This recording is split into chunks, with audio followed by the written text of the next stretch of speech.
Hello po.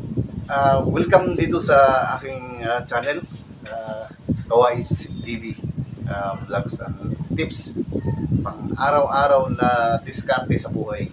So, itong araw na to, magbigay lang ako ng review dito sa aking nabili na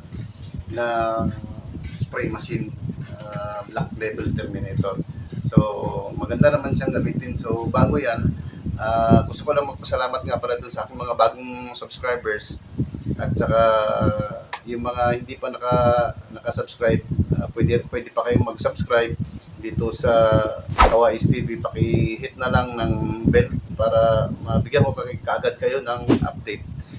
Like, subscribe, tapos yung kampana dyan, paki-ano na lang para kayo kaagad, update kaagad kayo. So ito, maganda talaga siyang gamitin dahil siyempre Japan nga to.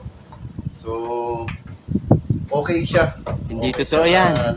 at saka Bola lang yan. Ako wala naman akong hindi naman ako partisado talaga. So mabigat man para sa akin, pero ano lang naman to, 16 liters lang ito, 16 liters lang. Ito siya. Ito. Maganda siyang gamitin at saka matagal mag-low-bat. Yun lang ang niya, kasi halos maghapon ako nung kahapon. Hindi ko pa nga siya hindi ko pa siya na upload yung ginawa ko na test run kahapon doon sa aking farm. Dahil medyo napagod pa ako eh. So tsaka okay naman siya, at least worth it talaga ng yung pera na binuhos natin dito. Hindi naman sa kamahalan, sa mga lang to nasa mga try ko. Pero nasa to makabayad ka siguro nito nasa mga 1.6 siguro sa Shopee.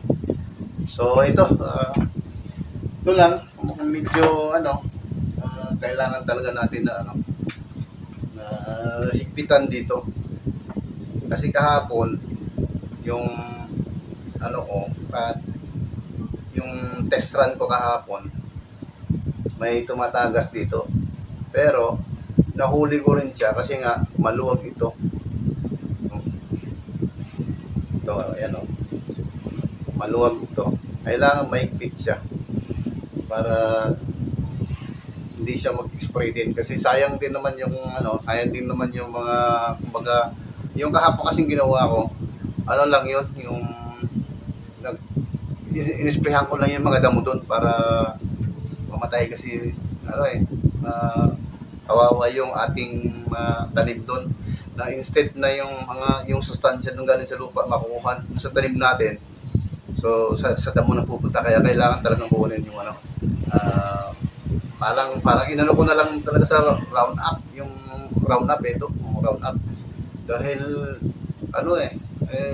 madami na, hindi na po pwedeng yung anuhan na lang, trabaho na lang sa tao, tsaka magastos ang kapat sa tao. So ito na lang, kaya nga naisipan ko bumili na lang nito para at least makatipid naman ako sa labor cost. Kaya nga ginawa ko itong vlog ko na to, at saka yung YouTube channel ko ng Kawais, kasi nga maging wais tayo. Kasi pagka pera na lang lagi yung ating paikutin sa buhay natin, pwede naman tayong gumawa, kayang-kaya pa naman natin. Ako nga may may edad na ako, pero sige pa rin, kaya pa rin. Mas maganda nga yan, mas magaling pa yun kaysa sa nandito lang tayo sa ating mga bahay-bahay at nakahawak ng cellphone, kung ano dyan. At least doon sa ating mga lupain, kung meron man tayong lupain, doon na lang tayong papawis. At saka yung mga wala pang mga dyan, kahit na mga 1 hektarya lang, sa akin maliit lang naman yun, 1 hektarya lang yun. Pero at least magkaroon ka ng exercise din, kumbaga. Sa sunod kasi na plano namin doon, maglagay na talaga yung bahay ko po. So yun lang ito. Tapos ito hindi ko pa nagamit, hindi ko na try ito kasi nabasa ko sa mga reviews nito, maganda daw to sa palay. Oo nga naman, kasi bali 3 yung nozzle niya Isa, 2, tsaka 3. So maganda pala ito talaga sa palay. So hindi ko na na-try ito. Ang nasubukan ko lang kahapon, ang subukan ko lang ito. Ito lang nasubukan ko. Pati ito. Maganda rin yung ano. Wala talaga siyang flow, kumbaga, wala siyang flow. Yun lang yung napansin ko na nagkamali yung mga adjustments ko dito sa ano. So far maganda naman. Talagang ano, panalo, kumbaga. Sa ano, kasi pag bibilhin natin to sa ano, may kamahalan na to, baka sabihin mo siguro na sa mga 4,000 na to, mga 4,000, so di ba? So kung mag-Shopee ka, at least makatipid ka. Plus pagka meron ka ng ganito, ikaw na lang gumawa.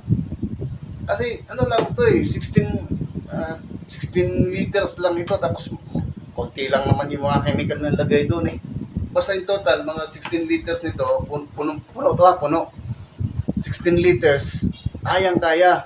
Ako, hindi naman ako kalakihan, ano lang naman ako tamtaman lang.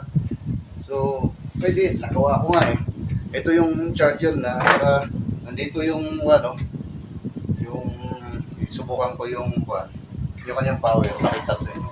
Yan full charge pa rin yan Ayan naka-birthday pa rin yan. Hindi ko pa na-charge to So pwede natin gamitin to. Maghapon, simula umaga hanggang hapon. Nung nandun ako, alanganing oras na, malapit naman ang halian. Pero at least natapos ko rin yung aking project hapon. So ito nga pala, pagka manual, ito na ang gamitin natin. Sa sunod naman na video ko, kasi nga automatic yung natin, kasi may tayo, kumbaga hindi na to kailangan. Pwede na nating tanggalin to. Kasi dagdag lang naman sa bigat ito So pwede nating tanggalin to, takpan na lang natin ng kung ano diyan, yung mga plastic diyan, tapos talian na ng goma. Pwede na at least mabawasan ng Tsaka ito, madami mga pwedeng sabit-sabit dun sa yung mga hose. Ito. Doon magandang talaga. Magandang quality. Talagang hindi ako nagsisi na bakit ako bumili nito. So, sunod na spray ko nito, maaring doon sa aking mga tanim na saging, mag-apono ako. So, sana kung makabili kayo nito, i-check na lang yung video ko na ito para makita nyo yung aking yung aking unboxing at saka yung assemble na video. Pwede nyo panoorin yon sa Kawais TV, tips and vlogs and tips nga pala. So yun lang, sa tingin ko maganda naman talaga. Overall rating ko nito sa mga 95% ang overall rating ko nito. So maganda siyang gamitin, worth sa money, sa pera na ginastos nyo rito. Tapos ang kagandahan nito, pag tayo lang gagawa, maka-exercise pa tayo. Yan ang kagandahan nito. So yun lang, Kawais, salamat nga pala dun sa aking mga bagong subscribers nga pala. At sa mga nanood pa nito, sana mag-subscribe kayo. Patuloy nyo akong suportahan sa aking YouTube channel, Kawais TV. Like, subscribe, and hit the notification bell para bigyan kayo kaagad ng update sa sunod na mga video. So, yun lamang. Maraming salamat sa panood natin. See you.